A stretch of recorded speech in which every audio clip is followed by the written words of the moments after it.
Merci Seigneur pour ces moments. C'est bon de louer le Seigneur. Et je trouve qu'il n'y a rien de plus beau que tout le peuple de Dieu, d'une même voix, louons le Seigneur. Amen.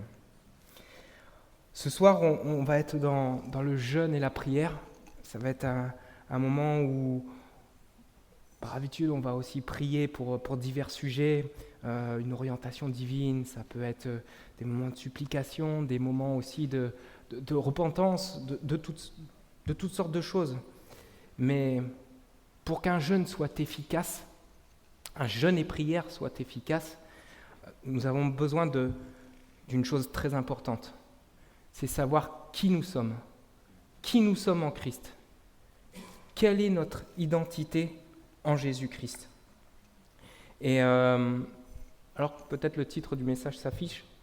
Et pour illustrer un petit peu ces propos, en tant que Français, on a des droits, on peut travailler, on peut être protégé, on peut avoir aussi différents types de prestations. Et en tant que Français, on a connaissance de ces choses et on peut légitimement les demander. Il n'y a aucun problème. Et je pense que tous nous avons le droit à la protection, tous le droit de travailler, et ce sont des choses normales, ça nous paraît tous normal, vous êtes d'accord? Eh bien, c'est la même chose avec Christ. Et dans notre identité en Jésus-Christ, pour que notre jeûne et prière soient efficaces, il faut que nous prenions conscience de quelle est notre autorité, quelle est notre identité en Jésus-Christ. Et ça me fait penser au livre de Marc, au chapitre 9, quand les disciples se sont trouvés face à un homme qui les a interpellés pour qu'ils puissent prier pour leur fils, pour qu'ils puissent chasser un esprit qui était dans ce garçon. Et les disciples ont prié, et ça n'a pas fonctionné en fait.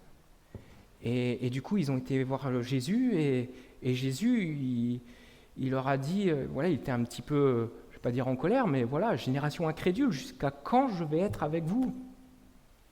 Et Jésus a parlé à cet homme, il lui a dit, est-ce que tu crois que je peux le sauver? Il lui a dit, oui, je le crois, et il a prié, et cet enfant a été délivré. Et en aparté, les disciples ont été un petit peu désappointés quelque part. Ils sont partis voir Jésus et ils lui ont dit, mais pourquoi nous on n'a pas réussi à le faire? Les disciples étaient habitués à prier, ils ont vécu des miracles, par la puissance de Dieu, ils ont opéré des miracles.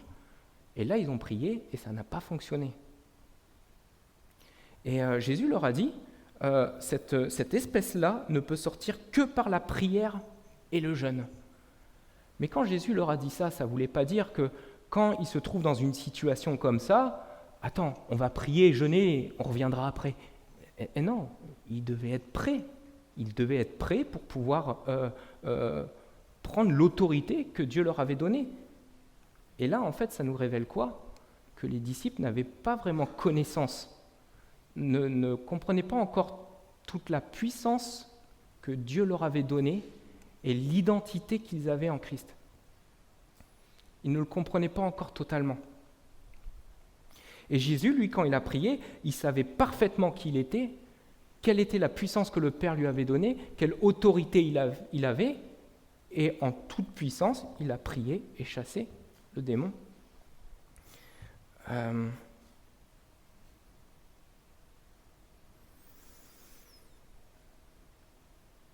Et ça me fait penser à une citation, à un auteur qui avait dit « Notre identité agit ainsi comme un guide, elle nourrit nos aspirations et délimite ce que nous croyons être en mesure d'accomplir. » Elle délimite ce que nous croyons être en mesure d'accomplir. Et pour pouvoir vivre pour pouvoir être un chrétien comme Christ l'a désiré, il faut vraiment que nous puissions vraiment prendre conscience de qui nous sommes, de quelle est notre identité. Et ce soir, je ne vais pas vous apprendre des nouvelles choses, je vais juste rappeler des points importants à garder à l'esprit pour pouvoir proclamer et faire valoir notre autorité spirituelle. Quelle est l'identité du chrétien? Éphésiens 2, verset 19.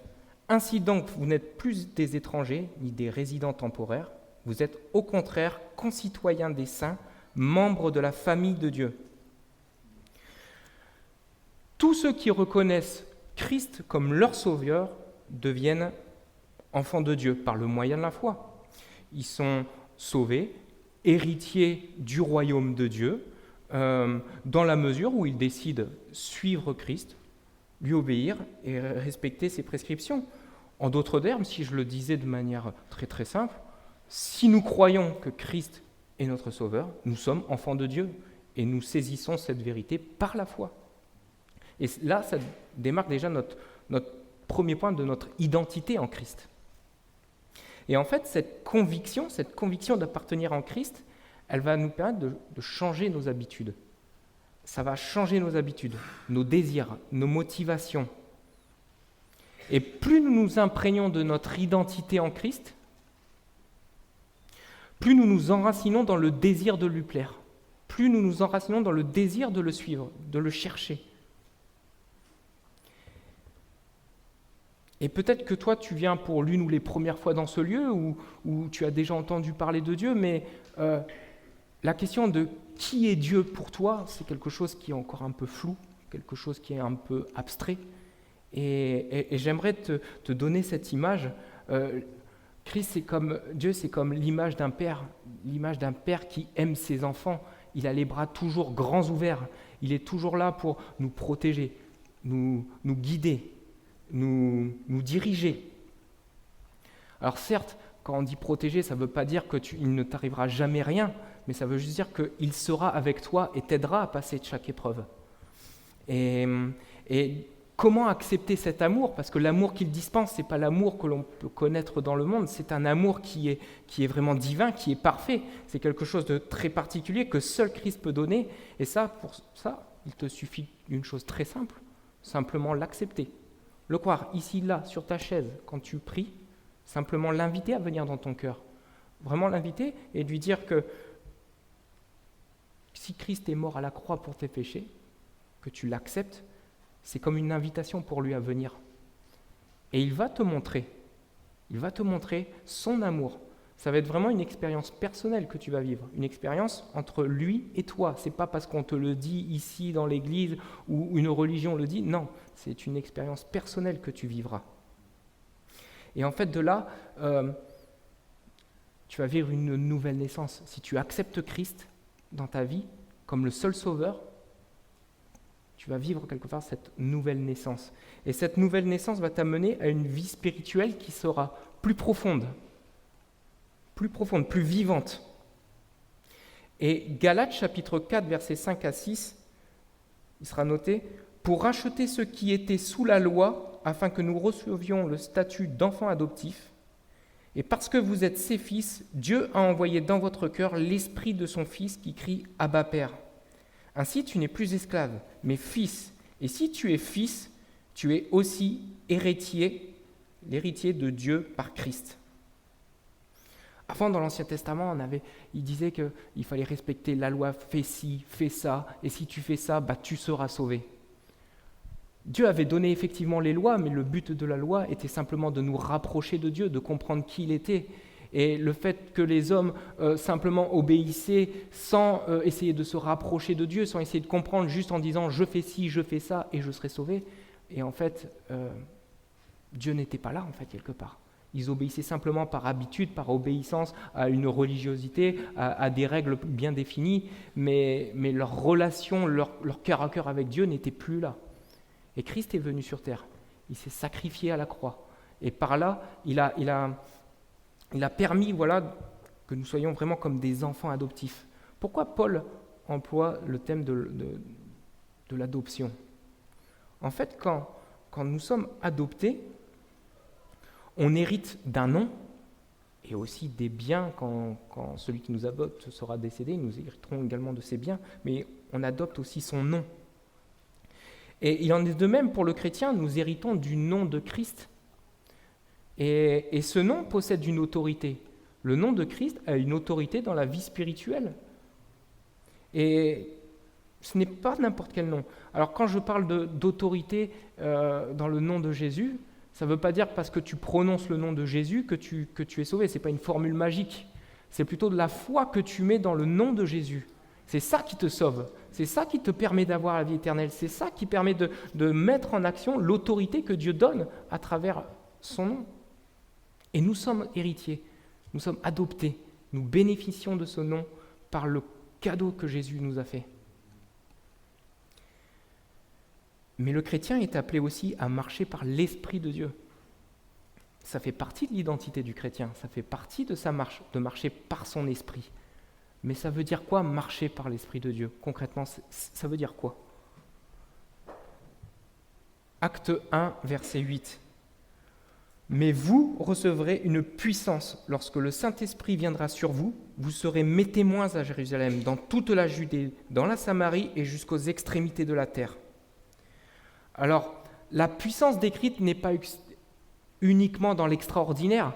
Certes, la puissance, voilà, quand on regarde la traduction du mot dynamisme, ça donnait le mot dynamite, c'est quelque chose qui explose, c'est quelque chose de puissant. Mais ce n'est pas uniquement dans l'extraordinaire. La puissance de Dieu, elle est là aussi dans les dons qu'elle nous donne, à travers les dons de le courage, la confiance, le fait d'utiliser l'autorité de Dieu. C'est aussi une expression de sa puissance en nous. Et nous avons besoin de la puissance de Dieu pour accomplir notre mission, qui est de vraiment proclamer le nom de Jésus-Christ, proclamer son nom jusqu'aux extrémités de la terre, et même sans aller jusqu'aux extrémités de la terre, juste notre entourage déjà. Ça sera déjà pas mal de pouvoir proclamer le nom de Jésus, et pour ça on a besoin de quoi? On a besoin de sa puissance qu'il nous a donnée, c'est un cadeau qu'il nous a fait, et on doit le saisir. Et on le saisit par l'autorité de son Saint-Esprit. Et le chapitre juste après, ça va illustrer un peu ce que je dis, Acte 2, verset 14. « Alors Pierre, debout avec les 11 apôtres, s'exprima d'une voix forte en ces termes. « Hommes de Judée, et vous, tous qui séjournez à Jérusalem, comprenez ce qui se passe et prêtez l'oreille à mes paroles. » Alors quand je lis ce verset, prêtez l'oreille à mes paroles, s'exprima d'une voix forte. Moi je vois là un homme qui parle avec assurance, avec conviction. Ce n'est pas l'expression d'un homme qui parle tout tremblant, qui n'est pas vraiment sûr de ce qu'il dit. Il parle d'une voix forte. Prêtez l'oreille, écoutez-moi. Je pense qu'il faut quand même être convaincu de ce qu'on dit pour parler comme ça. Et pourtant, si on regarde le texte, Pierre, quand il a dit ça, si on regarde quelques jours auparavant, il avait renié 3 fois Jésus. Et il en a même pleuré. Et quand Jésus est ressuscité, par 3 fois, il a demandé « Pierre, est-ce que tu m'aimes ? Pierre, est-ce que tu m'aimes vraiment ? Non mais sérieusement, est-ce que tu m'aimes ?» Je pense que ça met un petit peu le doute, tu vois. Et je pense que Pierre, juste avant ça, il ne devait pas être à son plus haut niveau émotionnel. Je pense que moralement, il ne devait pas être à son plus haut niveau. Et il a perdu, quelque part, il a perdu un peu confiance, perdu confiance en lui. Pourquoi ? Parce qu'il a trahi Jésus déjà. Et pourtant, il était sûr de lui que jamais ça n'arriverait. Il a affirmé d'une manière absolue, jamais je vais te renier. Et pourtant, il l'a renié 3 fois. Et quelques jours après, quand Jésus lui a demandé par 3 fois si tu m'aimes, quelque part, il était convaincu que Jésus l'aimait, mais lui, il ne devait pas se sentir à la hauteur de cet amour. Et je pense que vraiment, il ne devait pas être à son plus haut niveau émotionnel. Et pourtant, quelques jours après, il parle avec autorité, prêtez l'oreille à mes paroles, s'exprime d'une voix forte. Qu'est-ce qui s'est passé dans ces quelques jours ? Il a reçu le Saint-Esprit. C'était une promesse. Jésus leur avait dit de se tenir à Jérusalem et ils ont reçu la puissance du Saint-Esprit, une autorité, une force, une puissance. Et de là, Pierre, il a pu parler avec autorité, parler avec force. Parce que, je vous le donne en mille, les personnes qui étaient devant lui, c'était les mêmes ceux qu'il a vus quand il a renié Jésus. C'était des Juifs. Il était à Jérusalem. et il les a reniés, et là c'était les mêmes personnes qui étaient devant lui, et il a su tenir avec autorité et affirmer « Écoutez-moi, écoutez Jésus, écoutez Dieu, écoutez ce qu'il a à vous dire ». En quelques jours, il a changé de tout au tout.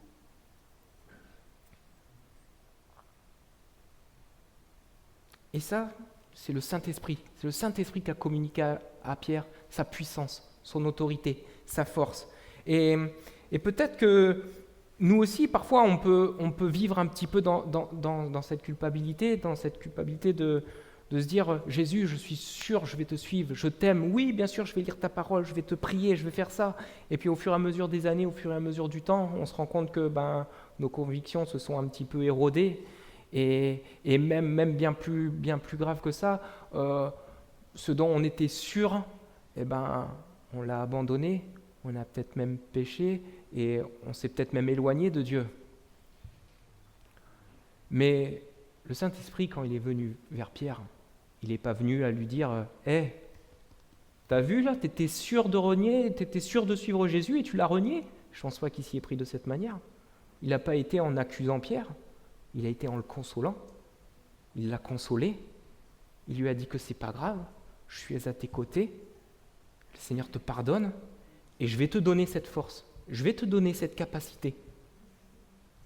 Et c'est là la puissance de Dieu. Dieu n'est pas là dans l'accusation, il n'est pas là pour nous mettre le point sur chacune de nos fautes, il est là pour nous aimer, il est là pour nous amener plus proche de lui, pardonner, mais il veut surtout nous donner cette force. Parce que si c'est juste pour nous dire c'est pas grave et nous laisser dans notre même situation, 10 minutes après on recommencera. Mais il veut nous armer, il veut nous donner cette force. Et Philippiens 2, verset 13 dira « Car c'est Dieu qui produit en vous le vouloir et le faire selon son bon plaisir. » Demain même, si tu n'es pas capable, tu ne te sens pas capable de tenir ce que Dieu dit, tu n'es pas capable de tenir même tes promesses que tu dis, les prières que tu dis à Dieu, eh bien Dieu veut te donner cette capacité. Et si tu ne l'as pas, tu as simplement une chose à faire. Demande-lui. Demande-lui avec la conviction qu'il va le faire. Et il va le faire. Je me souviens quand je suis arrivé à la jeunesse, c'est Jacques qui disait ça. Et il disait, c'est simple, tu n'as pas envie de quelque chose, eh bien tu dis à Dieu, j'ai pas envie, donne-moi la force, donne-moi la volonté. Et vous savez quoi, je l'ai fait tout de suite en rentrant. Alors Seigneur, j'aime pas lire la Bible. Donne-moi la force de lire la Bible. Et vous savez quoi, tout de suite, je n'ai pas aimé lire la Bible. Mais seulement, il a su travailler mon cœur et me dire, même si tu n'aimes pas, commence à lire. Commence à faire. Et au fur et à mesure, il a commencé à me donner l'envie, à aimer. Ce n'est pas venu tout de suite, mais j'ai mis ma foi en action. Ok, je t'ai prié, tu vas me donner l'envie, tu vas me donner l'amour de ta parole. Commence à mettre en action. Ce n'est pas évident, mais il le fait. Et il se tient à nos côtés. Et il nous donne la volonté et le faire. Et le fait de se rapprocher de Dieu, le fait de vouloir le suivre, il ne faut pas voir ça comme quelque chose de dur, quelque chose de insurmontable. Son fardeau est doux et léger. Dans Matthieu 28, il est écrit ça. Son fardeau est doux et léger. Mais pour que son fardeau soit doux et léger, il faut déjà lui confier notre vie, lui confier nos fardeaux, lui confier nos difficultés. Et lui va nous armer de sa force, nous armer de sa puissance pour pouvoir vivre un fardeau doux et léger. Et on va jeûner et prier ce soir. Et juste pour résumer, pour qu'on puisse jeûner de manière efficace, il faut que nous nous rappelions de quelle est notre identité. On va prier pour nos proches, on va prier tout ça, mais prions aussi pour notre autorité en Christ, de prendre un peu plus conscience de qui on est en Christ et de faire valoir cette autorité que Dieu nous donne, parce que c'est ce qu'il veut nous donner, que nous puissions prendre cette autorité. Je vous laisserai avec ce verset Hébreux, chapitre 4, verset 16. « Approchons-nous donc avec assurance du trône de la grâce, afin d'obtenir miséricorde et de trouver grâce pour être secourus dans nos besoins. » Nous avons toute légitimité pour nous approcher de Dieu, pour lui faire valoir nos peines, nos difficultés, mais aussi pour saisir cette autorité qui est là. C'est une promesse, il nous la donne, saisissons-la. Et toute notre vie sera différente. On vivra plus peut-être hésitant, tremblant. Nous aurons une autorité. On parlera avec conviction, assurance. Et Dieu fera le reste. Amen.